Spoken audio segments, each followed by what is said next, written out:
number to get in touch with me, get in touch with Baldy, get in touch with us here in the studio. Get yourself heard on air.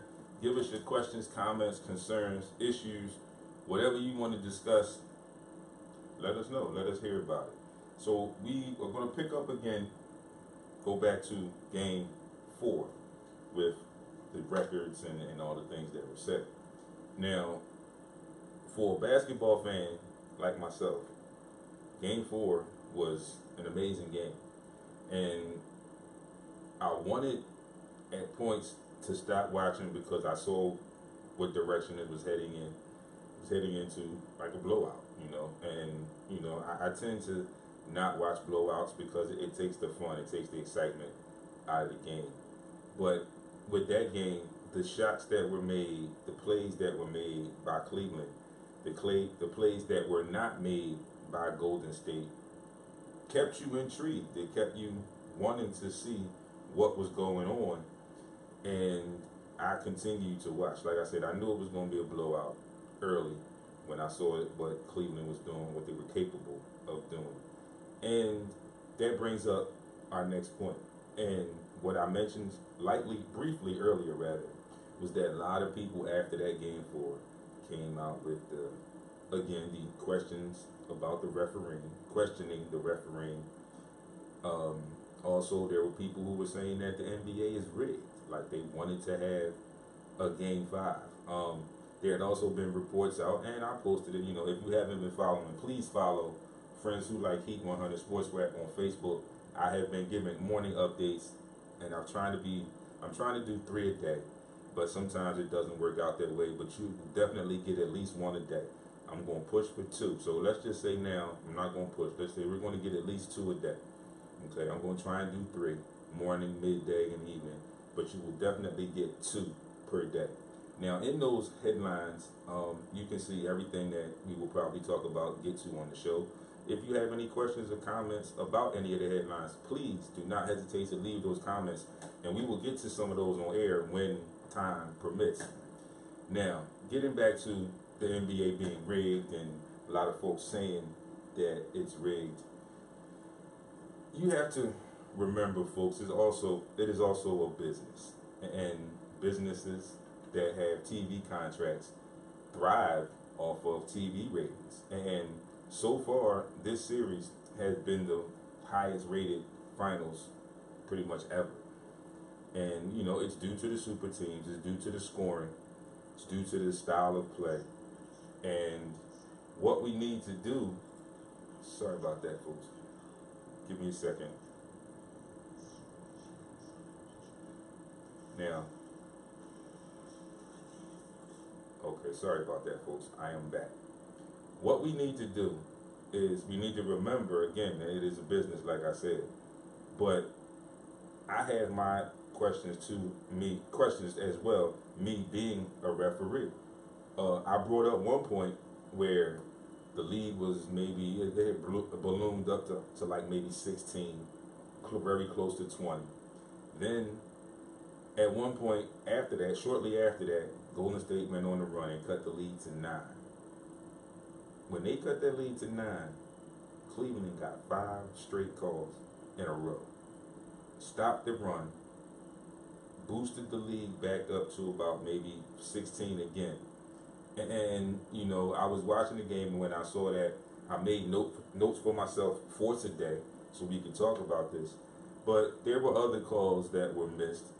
And like I said, being a referee, being a player, being a fan, we know calls are going to be missed. We do know that. But what needs to be done is, I think the referees need to be screened a little bit better. I think they need to have a progressive process, if you will. I'm just lack of words. Some type of progression in selecting referees for the finals. Whereas you have to be rated a certain amount at a certain level during the regular season to get a playoff game. And then during the playoff games, you take another rating, and the best get the finals games. That's how I would do it. And I think that would possibly start to cut down on some of the missed calls, some of the mistakes. Also, with the league being involved with the replay, I think the league needs to get involved a little bit more. I think possibly it should come down to the point like football has, where the booth can overturn a call or confirm a call. You know, we always go to the guy in Secaucus, the former referee in Secaucus, and ask his opinion when they're on air. Why not have it the same way? Perfect example, the Kyrie Irving call that was missed, the backcourt. The ball went out of bounds. No, the ball didn't go out of bounds. It stayed in play, but it was a backcourt. Now, those kind of calls, I think, should be able to be reviewed. I also think the issue with the personal fouls, calling of the fouls, sometimes they may need to be reviewed.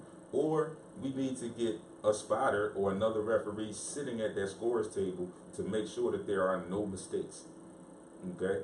I mean, because the foul on Draymond that possibly should have put him out of the game with that last technical, they changed it and said that it was on Steve Kerr and not Draymond. Clearly, after the fact, the referees came out and said that they made a mistake, which is not good. It's not good when you make reference to committing an error after the fact. At that point, you've already pretty much decided the outcome of a game. And now you want to retract and say, oh, we made a mistake. Can't go back and play that game over. So what's done is done. And you know, the referees need to be held accountable for this. Like I said, I think there needs to be a review of the officials per game. Now, I'm sure they reviewed the game Friday because of the referees actually coming out and admitting their error. So they definitely reviewed the game on Friday. I think tonight's game will be refed a little bit better. I think tonight's game will be another exciting game. I think Golden State has an added chip on their shoulder. Like I said in the beginning, I felt like they came into this series with a chip on their shoulder, with a bad taste on their mouth, because like we said, they had pretty much the same roster, the same team, down 3-1, and ended up losing. Now, again, LeBron has said it, Tyronn Lue has said it, and we've all seen it. This is not the same Golden State Warriors team from last year.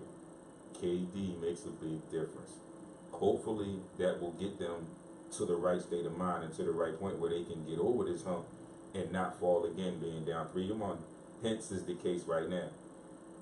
They're going back home, and we all know teams always play better at home. You know, the vibe, the energy of being home, the comfort level, the energy from the fans that you get as that 6th man or that 13th man or whatever you want to call them. It helps. It boosts your confidence. It gives you, it gets your adrenaline flowing, gives you that extra oomph to succeed.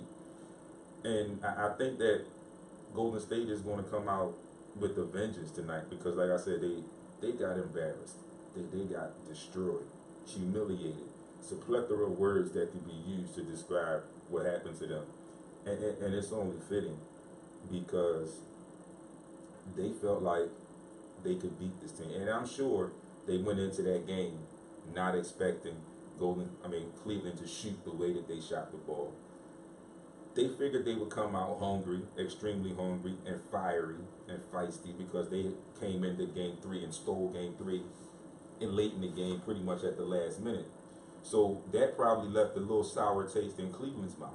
Hence they came out firing in game 4 and continued to fire. And at one point during the game, me and the missus were talking and we were just saying like, they not going to shoot like this the entire night, which ironically is usually the case. Usually a lot of times teams do not shoot the way that they shot in the first half throughout the entire game. Sometimes at some point there is a lack of that shooting. That shooting slacks off some and it diminishes some. I don't know what it was, but that particular night, Friday night, game 4, Cleveland did not stop. They continued to play.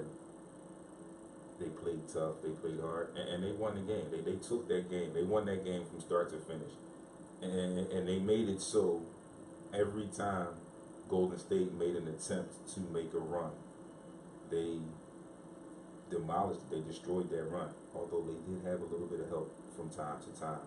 But we'll get into that a little bit later. and take another break, folks. It is now 11:45, 45 minutes past the 11 o'clock hour. You are listening to Sports Rap, Heat 100 Radio. It's your boy D. Again, Baldy is on the way, and we will chop this thing up some more. Still got to get to some soul talk, and we're going to continue with Game 4 and get started on Game 5 so we get you ready for tonight. Stay tuned, folks. We'll be back in a few.